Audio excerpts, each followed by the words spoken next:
বাংলাদেশে পরিবার ভিত্তিক রাজনীতি নাই। এটা 5ই আগস্ট আলাপ তুলে নিয়েছে, এটা নাই। লক্ষণগুলি যদি মিলান 5ই আগস্ট থেকে আজকের দিন পর্যন্ত, আমাদের বক্তব্যকে সমর্থন দিবে যে আসলে পরিবার ভিত্তিক রাজনীতি আসলে আল্লাহ তুলে নিয়েছেন, আপনি পাবেন কোথায়? সেটা নাই, সেটা নাই। আচ্ছা, কি রাজনীতি তাহলে দিচ্ছেন? রাজনীতির আমি আর 2-1টা বক্তব্য দিয়েছি আপনাদেরকে, 3টা পিলার লাগবে সফলতার জন্য। একটা হলো ইসলামপন্থী, সফল হতে হলে ইসলামপন্থী, দ্বিতীয় বাংলাদেশপন্থী, তৃতীয় বাংলা ভাষার মর্যাদা দানকারী বাংলা ভাষাপন্থী।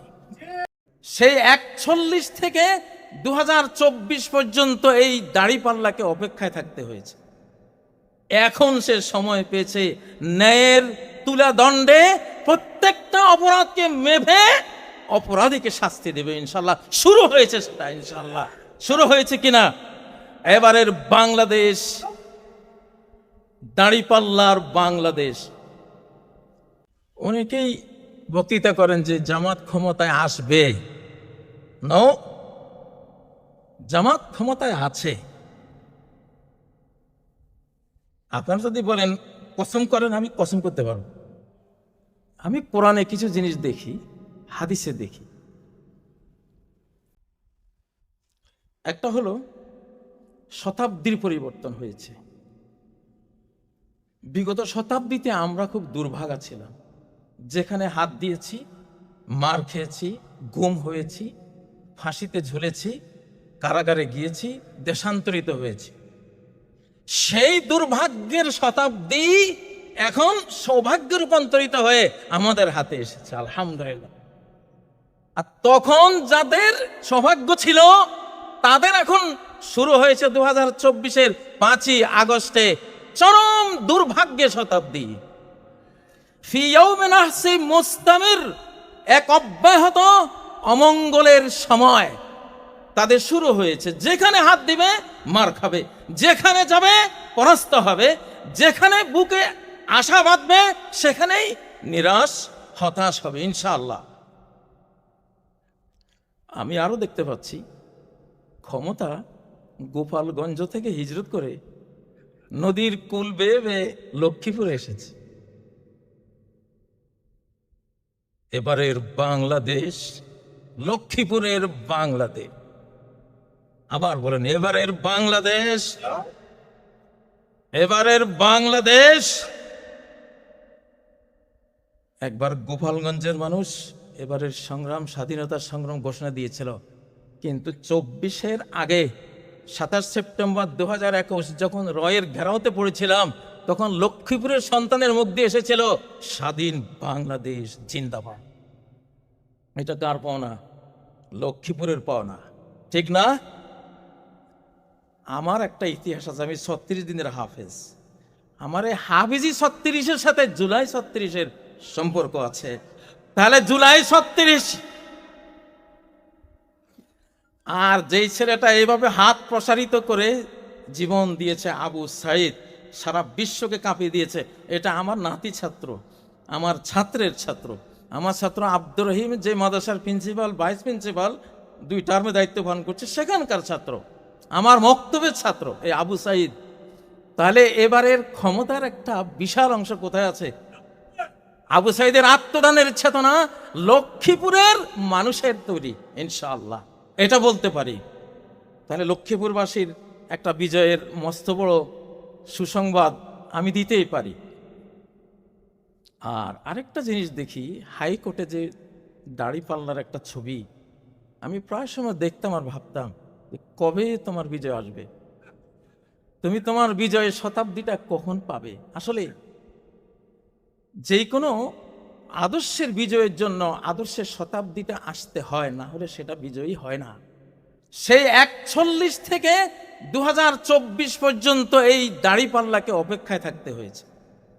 এখন সে সময় পেয়েছে ন্যায়ের তুলা দণ্ডে প্রত্যেকটা অপরাধকে মেপে অপরাধীকে শাস্তি দেবে ইনশাল্লাহ। শুরু হয়েছে সেটা, ইনশাল্লাহ শুরু হয়েছে কিনা। এবারের বাংলাদেশ দাঁড়িপাল্লার বাংলাদেশ। অনেকেই বক্তৃতা করেন যে জামাত ক্ষমতায় আসবে। নো, জামাত ক্ষমতায় আছে। আপনারা যদি বলেন কসম করেন, আমি কসম করতে পারবো। আমি এটা কোরআন থেকে দেখি, এটা আমি হাদিস থেকে দেখি যে জামাত শিবিরে, আমি তো শিবিরের ওস্তাদ। আমার জামায়ে কাসিমে যে 35 বছর আমি শিক্ষকতা করেছি, সব তো শিবিরের ছেলেরাই। আমি তো শিবিরের গুরু, তাদের প্রতি আমার একটু টানটা বেশি। বুড়োদের চেয়ে, যেহেতু এই শতাব্দী তরুণদের শতাব্দী, ইমাম মাহদির তরুণ, 40 বছরের তরুণে আসবেন তো। আর এখনকার সমাজটা হলো একটা অ্যান্ড্রয়েড সেটের মতো জটিল। এটা তরুণরা যেরকম বুঝে, বুড়োরা আমরা সেরকম বুঝি না। তো যাই হোক, আপনারা কিন্তু ক্ষমতা আছেন, এটা আমি আপনাদের তাওয়াক্কুলের সাইডটা বলছি। আর আপনাদের যে কার্যক্রমের সাইড, সেটা গোলাম পরওয়ার ভাই বলে গেছে। আপনারা উপায় উপকরণ শতভাগ নেবেন, আবার আল্লাহর প্রতি বিশ্বাস তাওয়াক্কুল, যেটা আমি বক্তব্য দিচ্ছি, এটাও শতভাগ রাখবেন, তাহলে সফল হবেন ইনশাআল্লাহ। বিশ্বাসের জন্য না থাকলে হয় না। আচ্ছা, তৃতীয় একটা সংবাদ দেই। বাংলাদেশে পরিবার ভিত্তিক রাজনীতি নাই। এটা 5ই আগস্ট আলাপ তুলে নিয়েছে, নাই। লক্ষণগুলি যদি মিলান 5ই আগস্ট থেকে আজকের দিন পর্যন্ত, আমার এই বক্তব্যকে সমর্থন দিবে যে আসলে পরিবার ভিত্তিক রাজনীতি আসলে আল্লাহ তুলে নিয়েছেন। আপনি পাবেন কোথায়? সেটা নাই, সেটা নাই। আচ্ছা, কি রাজনীতি তাহলে দিছেন? রাজনীতির আমি আর 2-1টা বক্তব্য দিয়েছি আপনাদেরকে যে 3টা পিলার লাগবে সফলতার জন্য। একটা হলো ইসলামপন্থী, সফল হতে হলে ইসলামপন্থী। দ্বিতীয় বাংলাদেশপন্থী। তৃতীয় বাংলা ভাষার মর্যাদা দানকারী বাংলা ভাষাপন্থী। কারণ এই ভাষা আর্যদের হাতে 1000 বছর নির্যাতিত হয়েছে, উর্দুদের হাতেও 24 বছর নির্যাতিত হয়েছে, ইংরেজদের হাতেও নির্যাতিত হয়েছে। এই ভাষাকে আল্লাহ তারা একটু, এটা এশিয়ার ভাষা, এই শতাব্দী এশিয়ার বিজয়ের ভাষা শতাব্দী। এই শতাব্দী কোনো ইউরোপের বিজয়ের শতাব্দী নয়, আমেরিকার বিজয় শতাব্দী নয়, এটি কোনো অস্ট্রেলিয়ার বিজয় শতাব্দী নয়। এশিয়ার বিজয় হবে, এশিয়ার নবীদের মহাদেশ, এশিয়ার ভাষাগুলি বিজয়ী হবে। এশিয়ার ভাষা কি? আরবি, ফার্সি, Urdu, Hindi, Bangla, Chinese, Indonesian, Malaysian, অর্থাৎ এশিয়ার ভাষাগুলি দিয়ে আপনারা বিজয় পাবেন ইনশাআল্লাহ। ওই বক্তৃতা দিতে গিয়ে অর্ধেক বাংলা অর্ধেক ইংরেজি বলবেন না।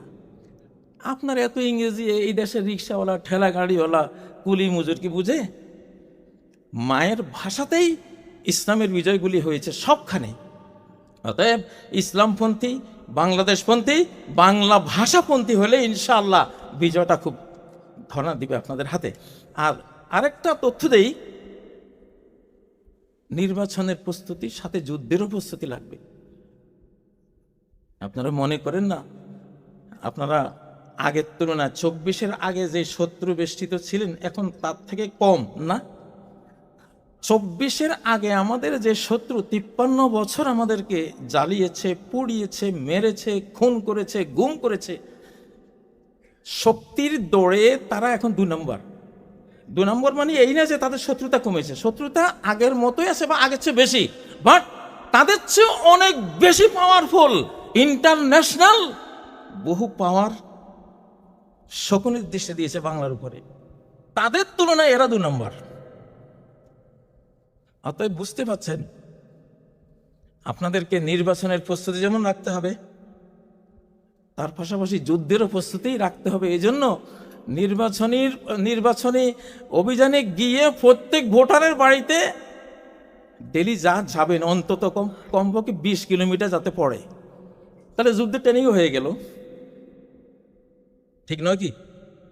ইনশাল্লাহ শারীরিক ফিটনেস লাগবে, দৌড়বেন। নবী সাল্লাল্লাহু আলাইহি ওয়াসাল্লাম কেন যখন উমরা করতে আসছেন বললেন প্রথম 3 ধাপ তাওয়াফ করবা দৌড়ে দৌড়ে, যাতে শত্রুরা বুঝে যে এরা তো দুর্বল হয় নাই, এরা তো মদিনায় গিয়ে ওরা ভেবেছিল মদিনার কালো জ্বরে হীনবল হয়ে গেছে। নবীজি অর্ডার দিলেন, না, বল দেখাও, শক্তি দেখাও।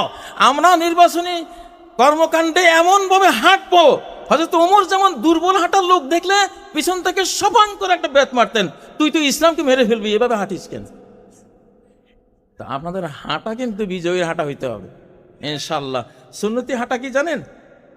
পায়ের সামনের যেই অংশটা, এটার উপরে বদ দিয়ে স্প্রিং করে মেজর জেনারেলের মতো হাঁটা।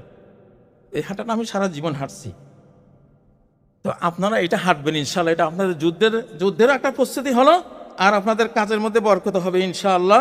আর আসলে আর কি বলবো, কথা তথ্যগুলি আর দিব না। তো ইনশাল্লাহ আমি কোরআনে দেখেই কিন্তু বলছি, আপনাদের দলিল দেওয়ার মতো সময় আপনাদের কাছে এখন নাই, আমার কাছেও নাই। তো আল্লাহ তাআলা আপনাদেরকে বিজয়ী করবেনই ইনশাল্লাহ। একটা কথা বলে যাই, যে কোনো যুদ্ধ পরাজয় হয়, যে কোনো সৈন্যদল পরাস্ত হয়, কয়টা পাবে? একটা পাবে, যে কোনো একটা পাপ। শয়তানের গোটা গোষ্ঠী শুদ্ধ ধ্বংস হয়েছে, একটা মাত্র পাপ। আর বাকি সবই তো সে আল্লাহর হুকুম মানত। মুআল্লিমুল মালাইকা ছিল, একটা পাপে শেষ করে দিয়েছে। আদম আর হাওয়া কয়টা পাপ?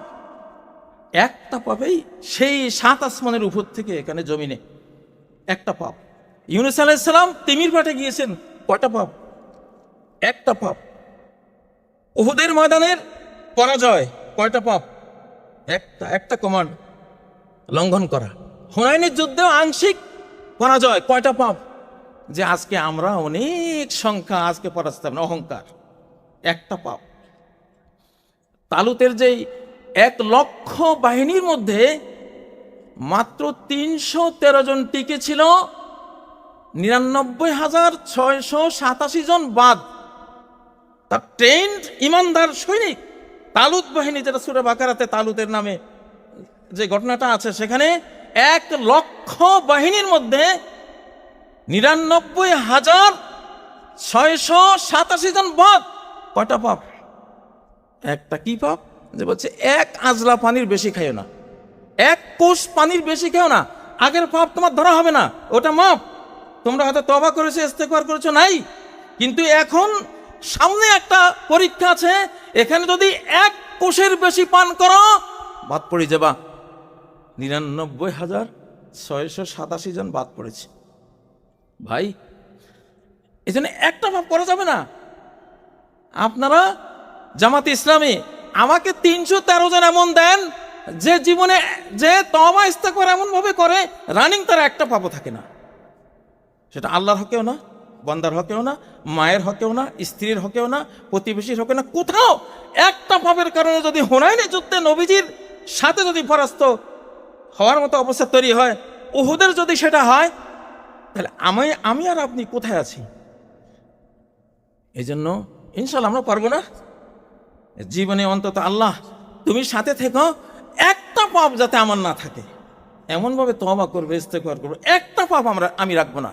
হ্যাঁ, পাপ আসতে পারে, আসবে, কিন্তু সেটা আমরা কি করবো? ইন্নামাস্তাজাল্লাহুমুশ শায়তানু বিবাদি মা কাসাবু। শয়তান ওদেরকে পরাস্ত করতে পেরেছিল, পরাজিত করতে পেরেছিল।